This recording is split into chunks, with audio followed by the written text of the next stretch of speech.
अखंडमंडलाकारं व्याप्तं येन चराचरं तत्पदं दर्शितं येन तस्मै श्रीगुरुवे नमः।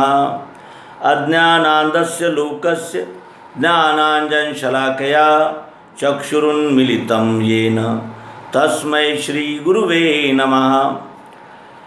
अध्यात्म विश्व विज्ञान के सभी पाठक, दर्शक, मार्गदर्शक, आचार्य और गुरुजन आदि सभी आत्म यानी स्वरूप और आत्मरूप सज्जनों का हम हार्दिक स्वागत समादर करते हैं। हमने सर्वांग योग मालिका में क्रमशः अध्याय अध्याय के संगति के सहित सर्वांग योग का प्रस्तुतिकरण अध्यात्म विश्व विज्ञान यूट्यूब चैनल पर किया है और आपकी प्रतिसाद और आपकी प्रतिक्रियाओं से ये निश्चित ही पता चल रहा है कि वो मालिका आपको पसंद आ रही है और आप उस मालिका से लाभान्वित हो रहे हैं। ये महिमा सद्गुरु की है। निज बोधार्थ हम कहे, निज बोधार्थ हमने कही है। क्यों? क्योंकि निज बोध होना है, अपना बोध स्वयं ही लेना है और स्वयं का बोध ही हमारे स्वयं के काम में आएगा। क्योंकि पड़ोसी अगर करोड़पति हो गया है तो उसमें हमारा कोई विशेष लाभ नहीं होता, क्योंकि वो तो पड़ोसी का धन है, वो उसके काम में आएगा, उसमें हमारा क्या है। और उसकी खुशियाँ नहीं मना सकते हैं और दुख भी नहीं मना सकते, क्योंकि उसमें हमारा कोई संबंध ही नहीं है। लेकिन ये अमृत हमारे हृदय में जितना उतरा वो हमारा हो गया। अब वो बोध हमारा है, उससे हमें लाभ मिलेगा और हमारा ही जीवन उज्जवल और कल्याणकारी होगा। ये यहाँ नमूद इसलिए किया जाता है कि ये कोई विद्वत्ता प्रदर्शित करने का मंच नहीं है। ये सद्गुरु युक्ति का आत्मलाभ, आत्मबोध के लिए किया जाने वाला एक प्रयास है। हम भी अपना आत्मचिंतन, आत्ममनन करके इस भूमिका पर उपस्थित होते हैं कि आखिर हम कौन हैं, कहाँ से आए, कहाँ जाएंगे, ये विश्व क्या है, किस तरह रहना है और किस तरह इस शरीर का रूपांतरण होने के बाद आगे की गति को हमने प्रस्तुत होना है। ये हमारे ही प्रयत्न, हमारे ही काम में जिस तरह आते हैं उसी तरह का ये एक प्रयत्न है, जिसका मुख्य कारण आत्मबोध, आत्मनिरीक्षण और आत्मानुभव ही है। तो ये निवेदित करने का विशेष कारण ये है कि कोई ये न समझे कि हम अपनी विद्वत्ता को प्रचारित, प्रसारित और प्रस्तुत करने के लिए ही ये सारा प्रयास कर रहे हैं। ऐसा कुछ भी नहीं है। जो कहने वाला जिस लाभ में होता है वही लाभ सुनने वाले को भी मिलता है। ये केवल भूमिकाएं हैं। जैसे माइक की भूमिका है, कैमरे की भूमिका है, स्टूडियो की भूमिका है, वैसे ही बोलने वाले की भूमिका है और सुनने वाले की भी भूमिका है। किसी को बोलने वाले की भूमिका लेनी पड़ती है तो किसी को सुनने वाले की भूमिका लेनी पड़ती है। सुनने वाले की भी भूमिका है तो बोलने वाले की भूमिका है। अगर श्रोता ही नहीं रहेगा तो वक्ता क्या करेगा, और वक्ता ही नहीं रहेगा तो श्रोता क्या सुनेगा। इस तरह का ये अन्योन्याश्रित संबंध यहाँ इस YouTube चैनल के माध्यम से हम सभी मित्रों में एक यानी तैयार हो गया है। और उसी संबंध का ये परिणाम है कि सर्वांग योग युक्ति का मनन, चिंतन, निधिध्यासन, अभ्यास इसी मंच से हम सब कर रहे हैं। हम सब विद्यार्थी है और हमारी एक ही मंजिल है, एक ही गंतव्य है, एक ही लक्ष्य है, आत्मकल्याण। और उस आत्मकल्याण की दिशा में एक दूसरे का सहयोग लेते हुए, क्योंकि हम सफ़र है, सफ़र पर हम सभी निकले हैं, एक ही जगह से आए हैं, एक ही जगह जाना है। केवल बीच में जो पड़ने वाले स्टेशंस है वो अलग अलग हो सकते हैं, लेकिन गंतव्य तो एक ही है। हम सभी कल्याण के मार्ग से ही जाना चाहते हैं, लेकिन अनेक प्रकार के व्यवधान जिसमें माया है, ममता है, मोह है और हमारे काम, क्रोध, लोभ, ईर्ष्या, अनेक प्रकार की ये जो उलझनें हैं ये हमें उलझा देती है। और ये उलझाते हुए भी अगर भाग्य से कोई सन्मार्ग का, सत्संगति का अगर कोई क्षण हमारे जीवन में आता है तो वो अवश्य ही स्वागतार्ह है। और ऐसा ही एक क्षण हमारे जीवन में भी आया। और जिस तरह एक दीपक को जलाने, एक दीपक अगर दूसरे दीपक को जलाता है तो जलाने वाले दीपक का भी कुछ नहीं बुरा होता, और जो दीपक नया जल गया है वो भी अन्य दीपक को जलाने में सक्षम होता है। इसीलिए यहाँ ये भी विदित करना आवश्यक है कि जो कुछ भी आप हमारे YouTube चैनल के माध्यम से सर्वांग योग सद्गुरु युक्ति के विषय में जान पाए हैं, वो अपने तक ही न रखकर हमारे अन्य मित्रों तक वो जाएं और उनका भी इस विषय में यानी मार्गदर्शन हो, या वो भी इस कल्याण के मार्ग से चलना शुरू करे। इस दृष्टि में किसी की सहायता करना भी उस ऋण से मुक्त होना है जो ऋण परंपरा प्राप्त हमें मिला है। और वो ऋण ऐसा ही होता है कि यदि हमें नहीं मिलता तो आप तक कैसे आता, और आपको भी नहीं मिलेगा तो आगे कैसे जाएगा। इस तरह ये कड़ी से कड़ी जुड़ी हुई रहने से यहाँ ये प्रार्थना है कि आप भी इसका आदान प्रदान जारी रखें और आपस में भी इसी सिद्धांत को मूल प्रश्न बनाकर अपने विचारों का आदान प्रदान करते रहें, चर्चा करते रहें, क्योंकि चर्चा से ही हमें हमारे विचारों में क्रांति होती है। और जिन प्रश्नों पर हम यानी स्तब्ध हो गए हैं, जिन प्रश्नों का हमें हल नहीं मिला है, हो सकता है कि वो विचारों के आदान प्रदान से हो जाए। तो ये आत्मनिवेदन संपूर्ण है। अब इसके आगे उपसंहार स्वरूप ये सर्वांग योग उपसंहार नाम का एक अंक प्रस्तुत करने का मानस है, इसलिए कि कुछ प्रश्नों का खुलासा नहीं हो पाता, क्योंकि धारा प्रवाह बोलना होता है और समय का एक बंधन, समय की एक सीमा हमारे साथ सदैव लगी रहने से हम कम समय में अधिक से अधिक बताने का प्रयास करते हैं, और उसमें कुछ मुद्दे छूट जाते हैं और कुछ नए मुद्दे शामिल होते रहते हैं। इसके वजह से संभ्रम बने रहते हैं, और वो प्रश्न जिनका वास्तविकता से निराकरण होना चाहिए उनका नहीं हो पाता। इसीलिए इस एपिसोड का प्रयोजन है, कृपया अन्यथा न लेते हुए जो विचार हम प्रस्तुत करेंगे वो सर्वांग योग से संबंधित ही है। सर्वांग योग में त्रिपुटी का विचार किया गया है, क्योंकि 3 पुटों में ही ये विश्व हमें दिखाई देता है। एक दिखने वाला, एक देखने वाला और एक देखने की प्रक्रिया, दृष्टा, दृश्य और दर्शन। इस त्रिपुटी का हमें प्रत्यक्ष अनुभव आता है। एक तो होता है देखने वाला, एक होता है जो दिख रहा है, और तीसरा भाव होता है दिखने की प्रक्रिया। उसी तरह किसी भी पद्धति से देखेंगे तो त्रिपुटी ही मिलती है। जैसे क्षर प्रकृति अष्टधा, अक्षर जो यानी प्रियत्व भाव है, और पुरुषोत्तम जिसे हम जान रहे हैं जो विश्वरूप है। इस तरह ये त्रिपुटी में ही विश्व का विश्लेषण होता है, और त्रिपुटी को जान लेने से ही ये जीवात्मा स्थायी शांति और सुख का अनुभव कर पाता है। तो इस तरह ये त्रिपुटी का विचार क्या है ये भी देखें। त्रिपुटी में त्रिपुटी तत्त्वम असि इस प्रकार की है। तत् कहते हैं अक्षर को, त्वम कहते हैं अक्षर को, और असि कहते हैं नाम पुरुषोत्तम भाव को।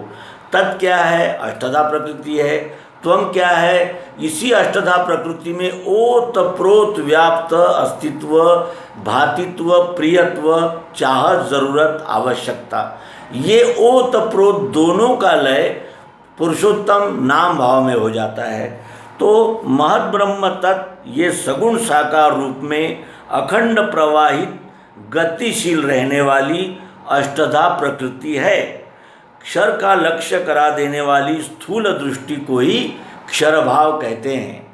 उसके अनंतर अक्षर भाव त्वम निर्गुण निराकार रूप अंतर्बाह्य ठोस, निर्गुण निराकार रूप अंतर्बाह्य यानी अंदर और बाहर, ठोस, ठोस यानी स्थित, एक रस, एक कण भी जिससे अलग नहीं है, भरपूर, चारों ओर से ओतप्रोत व्याप्त। इसके विषय में हमने प्रयोग में विस्तार से बताया है कि जैसे शक्कर के एक कण में भी वही मिठास है जो एक संपूर्ण ढेले में है, उसी तरह एक रस भरपूर अस्ति भाति प्रियत्वरूप। अस्ति क्या, अस्ति का अर्थ होता है यानी अस्तित्व, भातित्व का अर्थ होता है दिखती है यानी अनुभव में आती है, और कैसे, प्रिय रूप से। तो अस्तित्व, भातित्व और प्रियत्व रूप से बुद्धिग्राह्य। बुद्धिग्राह्य का अर्थ होता है बुद्धि ग्रहण कर सकती है, बुद्धि गम्य नहीं होता। कोई भी अपनी स्वतंत्र बुद्धि से इस त्रिपुटी को नहीं जान पाता। त्रिपुटी का खुलासा स्वतंत्रता से किसी की बुद्धि नहीं कर सकती। सद्गुरु बुद्धि का आश्रय लिए बगैर इस त्रिपुटी का कभी खुलासा नहीं हो सकता। इसीलिए यहाँ कहा गया है कि ये त्रिपुटी का खुलासा बुद्धिगम्य नहीं है, बुद्धिग्राह्य है। बुद्धि इस त्रिपुटी को ग्रहण कर सकती है, त्रिपुटी को स्वतंत्र बुद्धि नहीं जान सकती।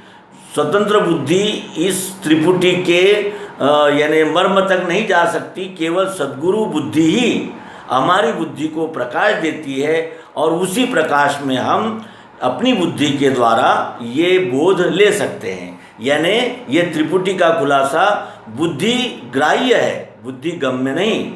और इसी को सूक्ष्म दृष्टि कहते हैं। अक्षर आत्मा को जान लेना ही सूक्ष्म दृष्टि है, जिसे ज्ञान दृष्टि भी कहते हैं, जिसे अक्षर भाव भी कहा गया है। ये त्रिपुटी का दूसरा विभाग है। तीसरा विभाग दोनों भावों का, अक्षर और अक्षर, इन दोनों भावों का लय असी तीसरा भाव जो पुरुषोत्तम भाव, परमात्मा भाव कहलाता है, वो कारण दृष्टि है। क्योंकि स्थूल से हमें प्रकृति का ज्ञान होता है, सूक्ष्म से हमें अक्षरात्मा का ज्ञान होता है, और पुरुषोत्तम भाव जो कारण दृष्टि है उससे हमें संपूर्ण पुरुषोत्तम भाव का ज्ञान होता है। यही अध्यात्म विज्ञान है, और इसी को दिव्य दृष्टि कहते हैं। तो इस तरह तीन प्रकार की दृष्टियाँ भी हमने देखी, स्थूल, सूक्ष्म और कारण। और इसके लिए श्रीमद् संदर्भ है कि श्रीमद् भगवद गीतोपनिषद के अध्याय 15 के मंत्र 15 से 20 तक सूक्ष्म अनुभव रूपी त्रिपुटी ज्ञान विज्ञान के अनुभव का नाम ही शास्त्र है। शास्त्र किसी ग्रंथ को नहीं कहते, शास्त्र कोई पुस्तक नहीं है। शास्त्र का अर्थ होता है सत्य, जो आज भी सत्य है, कल भी सत्य था, और आने वाले कल में भी वो सत्य ही साबित होगा, उसे शास्त्र कहते हैं। शास्त्र कहते हैं प्रकृति नियम को जो अटल है, अबाधित है, सर्वत्र है और सदैव है। उस तरह अब दूसरा प्रश्न है कि सद्गुरु, कुछ लोग व्यक्ति को सद्गुरु मान लेते हैं, लेकिन कोई व्यक्ति सद्गुरु हो ही नहीं सकता, क्योंकि शिक्षक वही पढ़ाता है जो पाठ्य पुस्तक में लिखा होता है। शिक्षक बदल सकता है, लेकिन पाठ्य पुस्तक नहीं बदलती, और पाठ्य पुस्तक से ही शिक्षक हमें पढ़ाता है। शिक्षक बदलते रहते हैं, तो सद्गुरु कौन है? शिक्षक है या पाठ्य पुस्तक है? उसी तरह कोई भी व्यक्ति सद्गुरु नहीं हो सकता। जो ज्ञान दिया जाता है, जिस बात को वो शिक्षक पढ़ाता है, वही सद्गुरु होता है। इसलिए यहाँ भी ये जानना आवश्यक है कि सर्वांग योग बोध यही सद्गुरु है, और ये बोध जिसके हृदय में स्थिर हो जाता है वही सद्गुरु स्थान है। कोई व्यक्ति सद्गुरु नहीं हो सकता, और व्यक्ति को ही गुरु सद्गुरु मान लेने से कितने झमेले निर्माण हुए हैं ये हम सब अच्छी तरह जानते हैं, और अखबारों में और वर्तमान पत्रों में वो जाहिर होता रहता है। इसलिए कि कुछ लोग अपनी निष्ठा व्यक्तियों से जोड़ देते हैं। व्यक्तियों से कभी हमने अपनी निष्ठा को नहीं जोड़ना चाहिए। अपनी निष्ठा सदैव ज्ञान, विज्ञान, बोध और अनुभव के साथ ही जोड़ना चाहिए, क्योंकि अनुभव ही मनुष्य का सद्गुरु होता है। तत्पदम दर्शितम येन तस्मै श्री गुरुवे नमः। श्री गुरु को क्यों श्री गुरु कहा है? क्योंकि वो उस तत्पद का दर्शन कराते हैं, इसलिए उन्हें हम सद्गुरु कहते हैं। और उपदेक्षन्ति ते ज्ञानम ज्ञानिनस्तत्वदर्शिनः। यह गीता के चौथे अध्याय का 34वां श्लोक कहता है कि वो जिन्होंने तत्व दर्शन का ज्ञान अर्जित किया है, जो तत्व दर्शन का यानी अनुभव ले चुके हैं, वे ही जो उपदेश करते हैं उसे ही ज्ञान कहते हैं। 14 विद्या 64 कलाओं का भी ज्ञान ही कहलाते हैं, लेकिन ये सद्ज्ञान है जिसे सद्गुरु ही देते हैं। वो ज्ञान ज्ञानिना तत्वदर्शिना। उस तरह फिर श्री गुरु पदनख मणिगण ज्योति सुमिरत दिव्य दृष्टि ही होती। ये गोस्वामी तुलसीदास जी कहते हैं रामचरितमानस में। इसका आशय क्या है? गुरुपद नख मणिगण ज्योति, श्री गुरु के चरणों की जो आभा है, जो उनके उपदेश का जो तेजस्वी प्रकाश है, वो स्मरण में रखते ही सुमिरत, वो प्रकाश अपने स्मरण में रखते ही दिव्य दृष्टि ये होती। इसी हृदय से वो दिव्य दृष्टि निर्माण होती है सद्गुरु के उपदेश का स्मरण करने से। जिस दिव्य दृष्टि से जिसे हम अपना यानी शोषण और छल कपट का साधन मानते थे, वही विश्वरूप परमात्मा स्वरूप दिखाई देता है, परमात्मा स्वरूप है, ऐसा ज्ञान अनुभव हमें होता है। यह सद्गुरु की महिमा है। और जो पुरुष परम पद का प्रत्यय यथार्थ दर्शन करा देवे, वही तत्वदर्शी सद्गुरु है, अन्य नहीं। तो इस तरह सद्गुरु किसे कहते हैं, इसका भी हमने भेद जान लिया। अब आइए मूर्ति पूजन और प्रतिमा पूजन, इसमें क्या अंतर है? जीवित अवस्था में माता पिता गुरु विभूति संत आदि की पूजा यानी यथोचित सेवा। पूजा का अर्थ तिलक माला पहनाना नहीं है। जीवित अवस्था में माता पिता गुरु संत आदि की पूजा यानी यथोचित सेवा यथार्थ मूर्ति पूजन है, जो प्राकृतिक है। मूर्ति कहते हैं जीवित व्यक्ति को।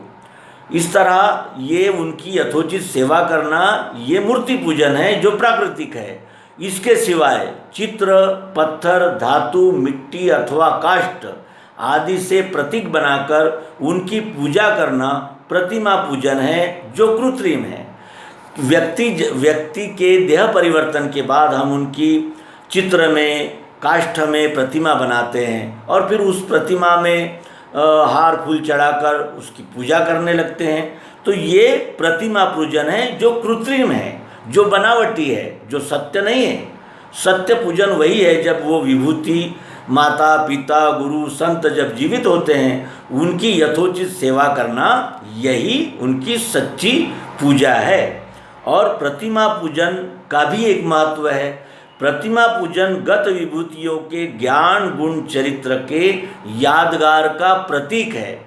जो विभूतियाँ हमसे यानी दूर चली गई, जो विभूतियों का देह परिवर्तन हो गया, उन विभूतियों के ज्ञान गुण कर्म और चरित्र, इनका स्मरण सदैव बना रहे, इसलिए उनकी यादगार के स्वरूप में प्रतिमाएं और चित्र लगाए जाते हैं, जो इतिहास का संरक्षण होने का साधन है और इस दृष्टि से वो महत्व भी रखता है। ये यहाँ नमूद करना आवश्यक है। उसके बाद जानने और मानने का भेद। जानना और मानना, इसमें ज़मीन आसमान का अंतर होता है। जानना होता है प्रत्यक्ष अनुभव के द्वारा प्रायोगिक पद्धति से, और मानने का आशय होता है हमारे किसी ज्येष्ठ व्यक्ति ने, आप्तजन ने कुछ बता दिया, हमारे किसी सांप्रदायिक ग्रंथ में कुछ लिखा हुआ है, वो हमने मान लिया। जैसा कि अनेक पंथ और संप्रदाय मानते हैं, कहते हैं कि पृथ्वी चपटी है और सूरज को हमारे धर्मोपदेशक ने रोक लिया था। इस प्रकार की अनर्गल बातें वो करने लगते हैं। ये मानने और जानने में भेद है।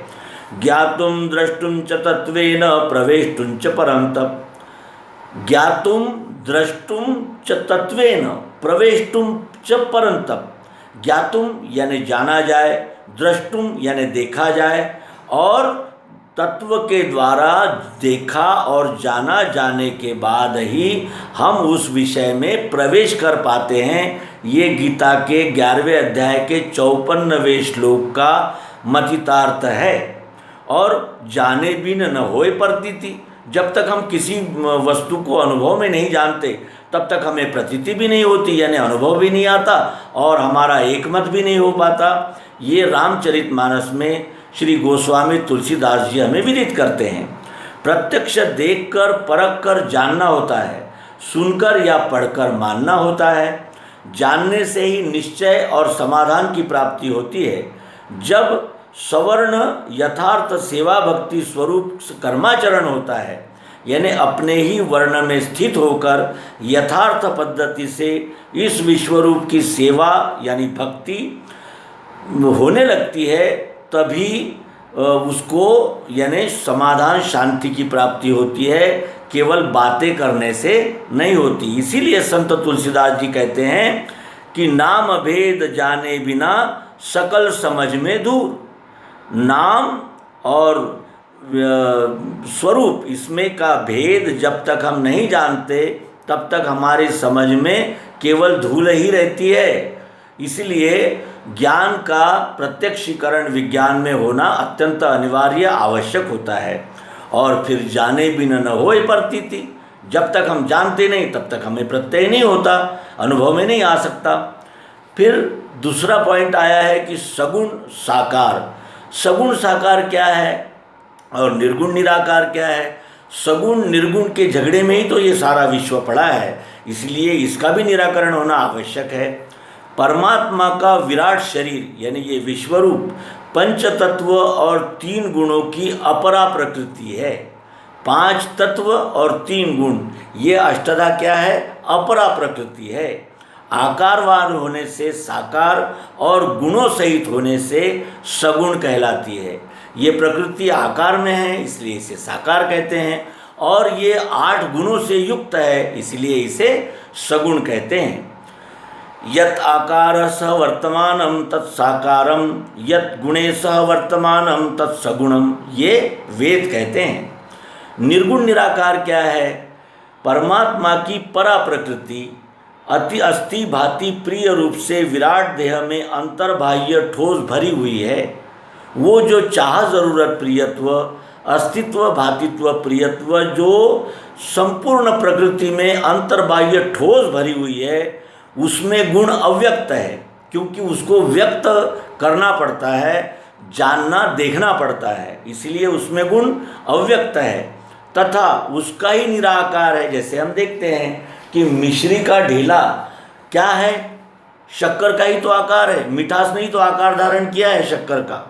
इस तरह होने से उसको सभी विशिष्ट आकार उसी से बनते और मिटते रहते हैं। जैसे यानी शक्कर से ही बर्फ़ी बनी है, पेड़ा बना है, गुलाब जामुन बने हैं, सब में एक ही तो मिश्री है, एक ही तो मिठास है। इसी तरह यही अस्थिभाति प्रियत्व रूप आत्मा प्रकृति के कण कण में ओतप्रोत है, जिसका अनुभव हमें प्रत्यक्ष प्रायोगिक पद्धति से आता है। जड़ चैतन्य की ग्रंथि, क्योंकि जड़ चैतन्य की ग्रंथि पड़ गई, यद्यपि मृषा छुटत कट नहीं। जड़ और चैतन्य की ऐसी गांठ पड़ी हुई है कि वो छूटते छूटते ही और ज़्यादा उलझ जाती है। ऐसा गोस्वामी तुलसीदास जी रामचरितमानस में कहते हैं। वस्तु के त्रिगुणों की प्रसुप्त यानी वस्तु के त्रिगुणों की सोई हुई अव्यक्त अवस्था जड़ है, तथा वस्तु की जागृत क्रियाशील व्यक्त अवस्था चैतन्य है। बीज वृक्षवत वस्तु एक ही है और जड़ चैतन्य का भेद प्रत्यक्ष प्रयोग देखने पर ही मिट सकता है। जड़ क्या है? अभी ये ताला है, अब ये कैसे है? जड़ है। लेकिन जब हम इसका प्रयोग करेंगे तो ये चैतन्य हो जाएगा। उसी तरह प्रसुप्त अवस्था जड़ है और क्रियाशील अवस्था चैतन्य है। इस दृष्टि से अगर हम इस विश्व के ओर देखें तो हमें स्पष्ट सा ध्यान में आ जाता है कि इस जगत में सब कुछ चैतन्य ही है। जब उपयोग में नहीं आती है वो वस्तु सुप्त रहती है, जब वो उपयोग में आने लगती है तो वही वस्तु चैतन्य होती है। इस तरह हमने यहाँ कुछ टिप्पणियों का विचार किया। आपसे भी आग्रह है कि इस एपिसोड को ध्यानपूर्वक देखें और सर्वांग योग का मनन चिंतन निधिध्यासन करते हुए हम पंछी एक डाल के और हम सब हमरा ही है, हम सफ़र है, ये कहते हुए इस अंक का समापन करेंगे। सद्गुरु भगवान की जय, विश्वरूप परमात्मा की जय। ओम शांति शांति शांति। नर्मदे हर।